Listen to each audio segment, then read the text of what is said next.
Gundam.tk presents Double Zeta Gundam.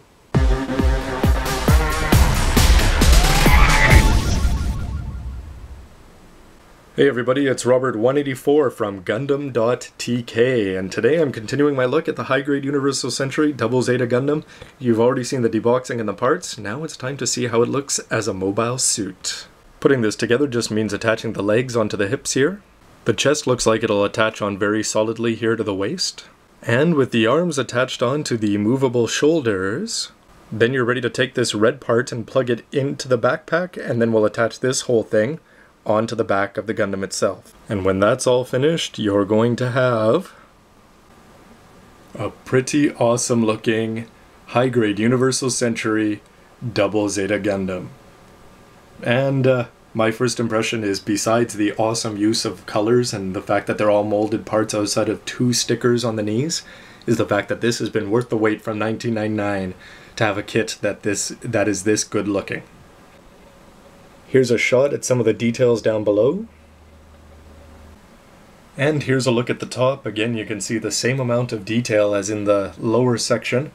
The only difference being, my only complaint really is that the elbows, because it's got these shields off to the side, is that the elbows will have to bend inwards, so you can't really have the arms coming forward in this kind of pose. But if that's my only complaint, it's pretty minor. But how about for posability? Well, first of all, with the legs, you already saw the ankles have a fair bit of posability, including a very far bend this way. As for the legs themselves, they're going to come up, and you'll notice that the front skirt is attached together, and if you bring that up and out of the way, you're able to bend the legs this much, which is very satisfying for a high-grade block of a kit like this. And off to the side, it has no side skirt to get in the way, but the way that the hips are mounted, that's all you're going to get. As for the upper body, well, if you bend these things out of the way, you're able to bring the shoulders not far back at all because of these shields they've got up at the top, so don't expect a full rotation there. However, the arm does bend here, but like I said here, you'll notice that the elbow is on this kind of a bend mechanism, so if you want to bring the arm up and forward like that, you're going to have to put this shield down and off to the back, which you can bend it in different places, so hopefully with the beam rifle, it won't get in the way too much. But again, because of these, really, you're not able to spin it around very much unless you really tried to get them out of the way. But this part is not going to bend completely down, so don't expect a lot of arm mobility. And with the feet facing forward, the flat foot test brings them out about this far, so you're not going to be able to spread them too far.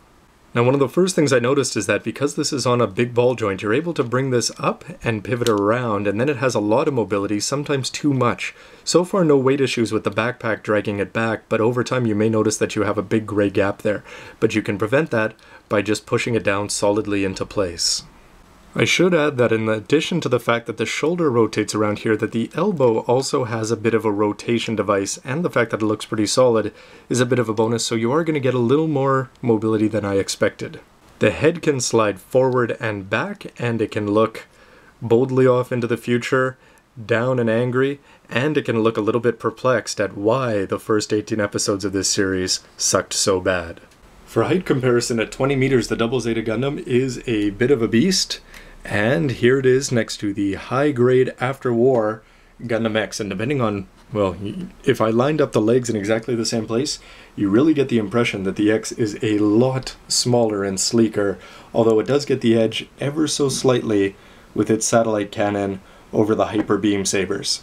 And here is the Double Zeta next to the Unicorn Gundam, which comes later than it in the Universal Century timeline, and is taller, especially when it's in its destroy mode, as it should be. But again, you really get the effect that the Double Zeta is bulked out, but I think that they did a very good job of getting the proportions, a good mix between old school and new school here. Finally, here it is next to the imaginary real grade 144th RX-78-2 Gundam. Oh, I probably should have waited till July to say that. You guys all know that I'm a big fan of 1/100th scale, but if Bandai keeps putting out high-grade 144ths of this quality, not to mention real grade, who am I to say no? For weaponization, a whole big hip-hop hooray for the fact that this massive weapon actually has a peg on it, and that this hand and this hand alone has a hole that we can put it in, so hopefully it'll stay in there pretty solidly. And while it may not be perfect, the beam rifle does sit in there fairly well. So again, the only problems are again that you're going to have to spin this around to the back. And the other thing that I noticed is it's a good and bad thing, but with these fists that fit in here, the manipulators, they actually are on a long wrist section. And if you pop them out, they can move a fair bit. So it's the same thing with this. And if this is out, if you pull it out a little bit, then you're going to have a lot of weight issues and the beam rifle is just going to flop right down.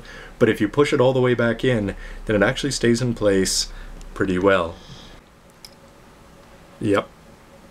So that same thing I just complained about there, you can see that the wrist is popped out, but that allows us to pop it up and over the shoulder. And while I didn't expect to pull off too many wild poses, actually you can move the legs a little bit. The fact that the feet don't bend sort of limits what you can do with them, but they do have pretty decent ankles, and the fact that you can put the beam rifle over the shoulder is a big step up on the Master Grade, I have to say.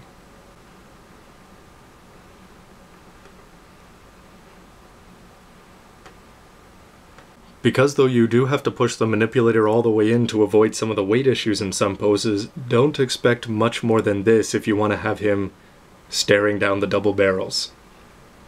When you swap out the right hand, you'll notice that there's a gap here on the beam saber, and that's going to plug into the peg on the right hand. But right away, the first thing I noticed is that you can't do double beam sabers because the left hand, you have no alternatives, and it's already a closed fist. However, like with the double beam rifle, you can do a little bit more with it than I expected, and no weight issues whatsoever.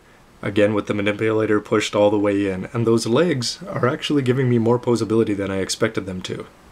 Did Judo ever use 2 hyper beam sabers in the anime? I don't know, but anyway, it sort of would have been cool to see the effect because the oversized nature of these really does make them stand out.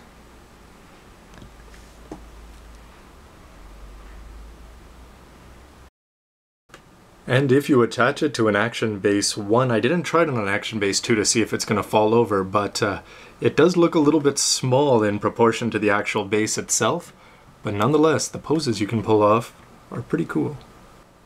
And to attach it, when you buy your Action Bases, I hope you don't throw out all the little accessories because you're going to need this one. They don't give you a custom one with the kit, as they've been prone to do lately. And though it's a really simple pose, you can see that I've bent the beam sabers out to the sides because they can move out a little bit, but overall you do get a very cool effect of the double Zeta's power when it's up here on the Action Base. That about wraps up my review of the mobile suit of the high-grade Double Zeta. Anyway, stay tuned for the transformation, because that is going to be an interesting one. Not as complex, of course, as the Master Grade, but hopefully the mobile suit comes across as a lot more stable, and I hope that the G-Fortress, top, and base, etc. do as well. Anyway, as always, Robert184, thanks a lot for watching these, as always, and let me know what you think. It's always appreciated. Hit like if you do, and subscribe if you haven't. Anyway, see you next part. This just gives you an idea of how different their shoe sizes are.